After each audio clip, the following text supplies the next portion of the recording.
Hello, I'm Yonden Lhatoo at the South China Morning Post. On my way home from work late at night, I often walk through what passes as a public park in this concrete jungle of a city. It's essentially a cemented strip separated from the main road by dusty trees and bushes blackened by soot from vehicle exhaust fumes. Several park benches sheltered by flimsy roofs line the strip, offering Spartan refuge to a couple of homeless men who sleep there on a regular basis. I can't help noticing how the government has gone out of its way to make them feel unwelcome, putting up notices against street sleepers and taking it a mean-spirited step further by installing iron dividers on every bench, rendering those precious pieces of real estate physically impossible to recline on. And yet the street sleepers are there every night, nodding off while sitting upright between the iron dividers or slumped over them in tortured slumber, bodies contorted in painful positions. It's a truly depressing sight in a city where the plight of the have-nots like these is magnified by contrasting vulgar displays of wealth and privilege all around them. The park is also a magnet for dog owners walking or wheeling in strollers their freshly shampooed and manicured poodles. Speaking of homeless people and pets, I was struck by the double standards when a middle-aged man was jailed for 4 weeks earlier this month for leaving his Pomeranian in his car for hours while he was out delivering pizzas. Everyone was outraged about the dog being abused, but there was zero sympathy for the owner who was living in his car and had basically left the pet home alone. Homelessness for humans takes a backseat to comfort for animals in this city. According to the government, the number of registered street sleepers has doubled to 1,127 over the past 5 years. Independent researchers and concerned groups estimate there are twice as many. Hundreds of them are McSleepers, people who spend their nights in 24-hour McDonald's outlets, thanks to the fast food giant's praiseworthy policy of open arms and tolerance that should put our welfare and housing authorities to shame.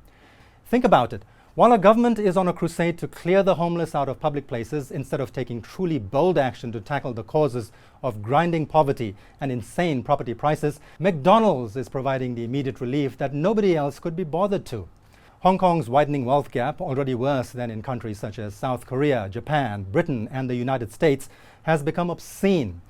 When Oxfam reported that 82% of the wealth generated on this planet last year went into the pockets of the richest 1%, while the poorest half of humanity got nothing, it also urged the government here to increase public spending and create a human economy such that everyone, not just the fortunate few, can benefit.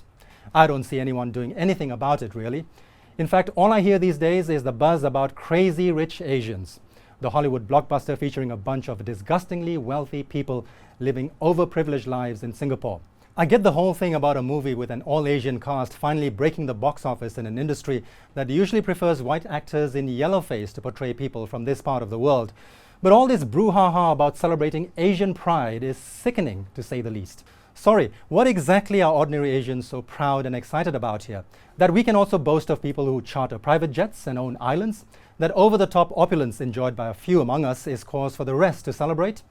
With all due respect to the crazy rich Asians and their fans in this city, how about some empathy and compassion for crazy poor Hong Kongers instead? Now to the fun part, what our readers have to say about all this. Great article, Yonden. As a concerned citizen, I have been appalled by the divide and uncaring attitude of this post-colonial government. Your heart's in the right place. More better if you could leverage your position to show the world what a hard, out-of-kilter disaster Hong Kong has devolved into. Such a careless disregard for the majority of its citizens who are struggling to get by, surrounded by the ostentatious wealth of the people who have pledged to work for the public, really is obscene. Well-written article, and not ashamed to say it as it is, this movie promotes materialism and the love of money. It's far from the real reality of most people living in Hong Kong. And finally, what's life without some good old negativity? This article contains the words crazy rich Asians just trying to get as many hits as possible. How can anyone fall for this crap? It looks like you just did, genius. Thanks for clicking. I'll see you all next time.